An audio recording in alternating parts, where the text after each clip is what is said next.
Hey guys, let's go ahead and continue from where we left off yesterday at. So yesterday when we were talking about things, we talked about constitutional monarchy, we talked about dictatorship, and we talked about an oligarchy. And today we're going to continue from where we left off with in our discussion about types of governments that have existed in the world. And the next one we're going to talk about is a monarchy. So go ahead and make a bullet and write down the word monarchy.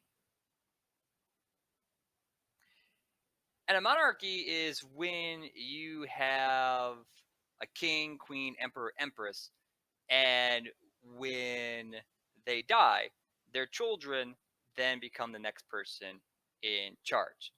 All right, so how it kind of works is that the king has a son. When that king passes away, the son then becomes the next king. Generally, how it worked throughout history was that it was first or first male heir would be the person that would take over usually. So it would be the oldest son of a king would be the next person that would take over as the next king. So it was first available male. If the king had a daughter and there were no sons available, then the daughter would become the queen of the country. And remember, anyone who then married that queen, they wouldn't be king, they're simply a king consort. That means they're simply married to the queen, but the bloodlines do not follow that king because they're king consort. It follows the queen's bloodline because they're queen, all right, not the consort's bloodline.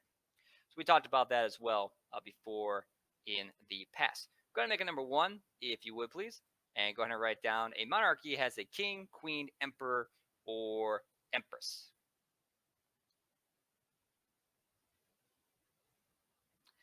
And for a monarchy, it's not just a king or queen in a monarchy. There's several levels of the monarchy. There's other people that control other bits of territory also in a monarchy, which we're going to talk about now.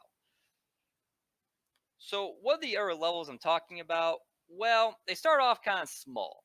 So at your lowest levels, I'll go ahead and make a number two, if you would please. We're going to write down this for number two. So what you're going to see me type here on the slide will be what we're going to write for number two. So number two, first one you have is something called a baron or baroness. So a baron would be a male, a baroness would be a female. And they control a barony. Basically, it's a city. Okay, so they basically control a barony, which would be a city. But it wouldn't be like a huge city, though. So let's say, for example, someone who's a baron controlled a city that was kind of smaller. Let's use Hope, for example. So a baron would control kind of a smaller bit of territory, not like a huge city, but like kind of a smaller city, like Hope, Indiana, for example, which has a population. Let's check this out. So Hope, Indiana, what's your population? So they got population 2,180. Okay, so that's kind of like area that they would be in charge of. Still on two line, just below where you wrote baron, we're gonna write down count or countess. And a count or countess controls a county. All right, so they would control kind of the largest city within a county. So we're using Bartholomew County as our example. A barony in it would be Hope, Indiana, while the biggest city in a county would be Columbus. And for Columbus, Indiana, our population, of course, is a bit bigger than Hope, Indiana. So let's type in Columbus, Indiana, and let's see what we get for population number. So we have a population of 47,143. Okay, so that's our kind of population numbers that we have. After a and how this kind of works is that a baron works for a count. Okay, so a baron or baroness works for a count or countess. So let's say that a count was going to go war with another count, so one county versus another county. So we could have Bartholomew County fighting against Brown County. The count or countess has their own personal military force, and then they will call on the barons in their county to also organize their military forces. Generally, you could organize about 1% of your total population at the time period for military use. All right.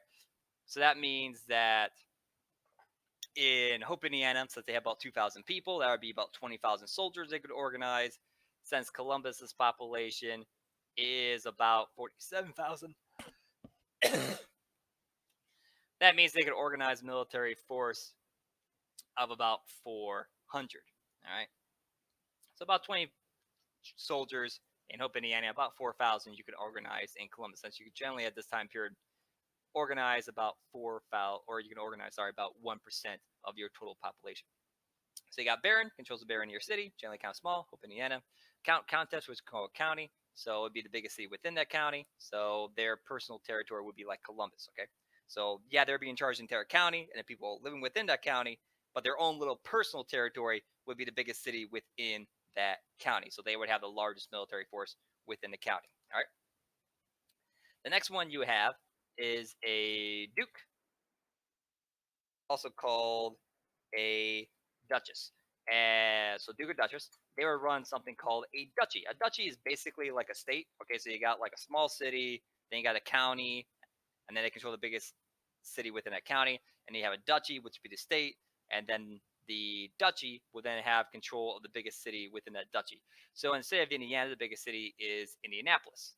So let's type in the population of Indianapolis and figure out what we have there for our population. So the population in Indianapolis says 8,772 and then 680.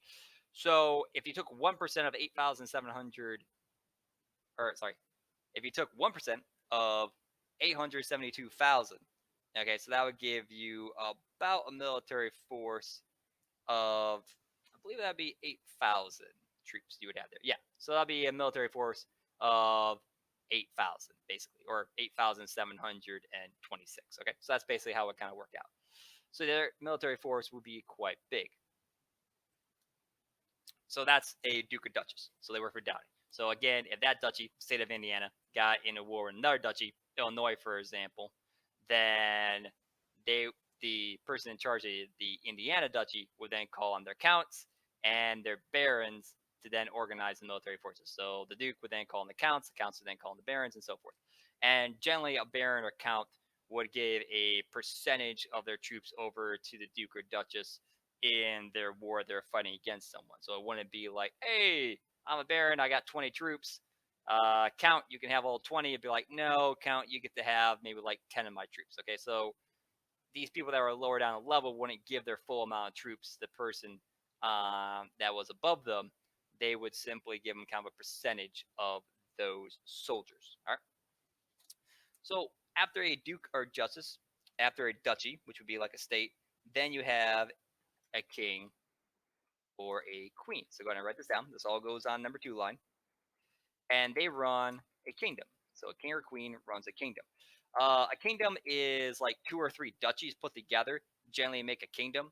So let's say, for example, that you would have the kingdom of Illinois, Michigan, and Indiana.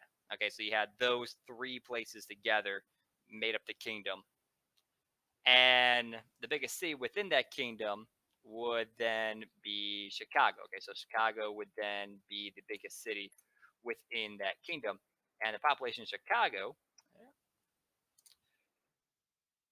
is, I can find it, there we go, about 2.7 million people.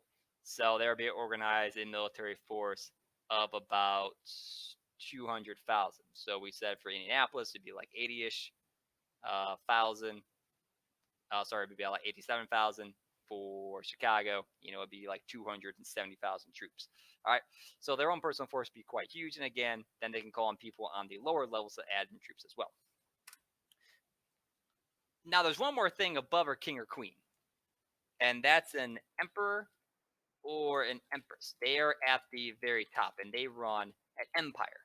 An empire is just 2 or more kingdoms. Okay, so a kingdom was 2 or 3 duchies, but an empire is 2 or more kingdoms make up an empire.